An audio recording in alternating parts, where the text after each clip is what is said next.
was gonna say that, like, I know my favorite Nike spike. Sorry, you might remember these ones. It was like it was a red and white long jump shoe that they used to have, and then they done like an all white version. Those were the best ones for me. They were amazing. And then they changed it to the shape that they have now, and I was just like, no, don't like these ones. And the reason why I never initially went to Adidas was because they just looked so bulky. And then I tried it and I was like, nah, these don't feel right. But like you said, you tried them, you had them before, so you were used to it. It took you a year to get used to that change, to having, I'm going to say, a lighter shoe and less supportive. Could that have potentially been the beginning of your plantar fasciitis? I think I'd always had it when I was growing up. I always had like pains in my feet, and they used to say to me if I went to a physio or something, obviously it wasn't sports specific, but they would say, oh, it's growing pains, it's just because you're growing. You know, you have a pain in your heel or you got a bruised heel. And I always, up until the last 4 years, I thought that I always got bruised heels, and I've realised now, after seeing better physios and people, that it's plantar fasciitis, and that's what it was. And it was so bad that my heels were bruising, and the whole of the bottom of my foot was bruised. So I've worked on that a lot over the last few years, and finally got to a stage now where it's managed and I don't have any pain. And it's one of those things as well that even people that aren't athletes, they struggle with it a lot. So how do you deal with that? Because obviously you're still doing triple jump, so you've always got it could get triggered by anything. In terms of like taking care of it outside of track, how do you deal with that? And then obviously in your sessions, is it kind of like, I'll do as many as I can until I kind of feel a little bit of pull? Like, with mine, if it hurts, I know it's not doing anything bad, because I've got strong feet. They're just painful sometimes. But I ice my feet all the time, sick of doing that. I got injections into the bottom of my feet, which was the most painful thing ever, and I'm not good with injections at all. I don't get all of that dry needling and acupuncture that a lot of people do. I don't do that, which is quite strange as an athlete that I'd never had it. But I had shockwave into the bottom of my heels, all sorts of different things in my feet, and I just have to make sure that they're rolled out and my calves are stretched and everything's feeling okay before I do something. That sounds tough. I mean, I'm not one for noodles neither, so I'm totally with you on that one. On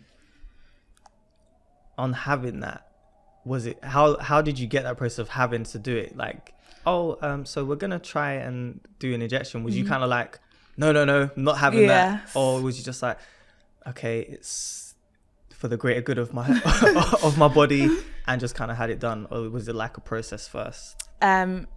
So as I said, when I took the whole year out and thought, let me enjoy life for a bit outside of athletics, and I came back during the whole winter season, it came to indoor, and that's when my feet started hurting.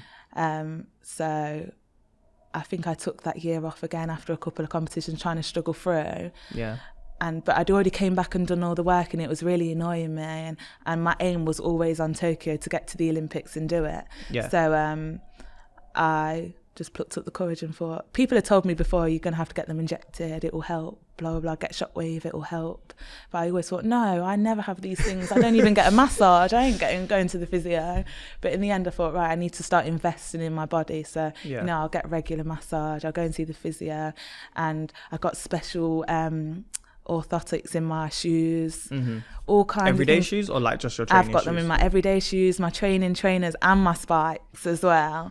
So I kind of invested into it so that they wouldn't trigger off, or it would help me, and it has helped a lot. And I never thought it would. It's the tools of your trade, so you need to look after them. Exactly, and I wasn't a big fan of that at all, because even now I don't get massages, and I've just had a massage now, and he was just saying, look, Laura, you really need to do it. And I said to him, right, from now, you tell me if it's been too long and I haven't had one, then make sure you shout me, because I just get on with it. Every 3 weeks, every 6 weeks maybe, give your body a little refresh, and then...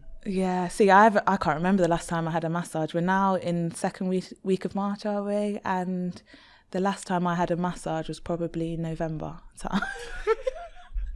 So I'm not looking after my body. So this is my new thing now. I'm gonna do it. But you don't get them. So you don't get the massages, but I'm guessing you kind of do like all the stretching and stuff yourself. So maybe that's why, because you do these stuff outside of track where a lot of people kind of fall off. I wouldn't say I stretch it. I don't stretch. I don't roller. I'm really bad with these kind of things, which I'm trying to learn as an athlete to look after my body. But one thing that I do now over the last year or so is yoga. Okay. So I'm actually now an ambassador for Hot Pod Yoga. It's all over the UK. And it's really cool actually. It's a bouncy castle that's upside down and there's heaters in there, so it's hot. So it keeps the heat in, and you sign up on an app. It's really cool, and you do all of this yoga. There's different types of yoga that you do in this bouncy castle, I call it, but it's called a pod. Okay, so upside down. We're gonna stick with upside down bouncy. Yeah. I kind of like that one as opposed to pod, but please tell me how a bouncy castle is upside down. It's not actually a bouncy castle. It's kind of a big inflatable that you go into. It's a bit futuristic actually. You walk into like a little door, and then you've got all your mats and everything out there. And it's hot in there as well, so you can use it as recovery or just for stretching.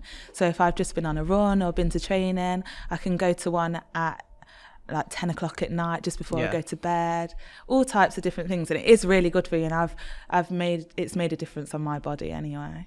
Okay, maybe we can try it out at some point. Give it a go. Yeah, they've got it everywhere in the UK. I mean, I tried yoga once and it was not for me. I felt so embarrassed because some of the it was simple stretches, but the way my hamstrings were, it was going to take a miracle to get into even halfway in the positions that they were trying to get me in. Like, when I'm stepping in, 30 bottles of Zoom till I'm sentimental.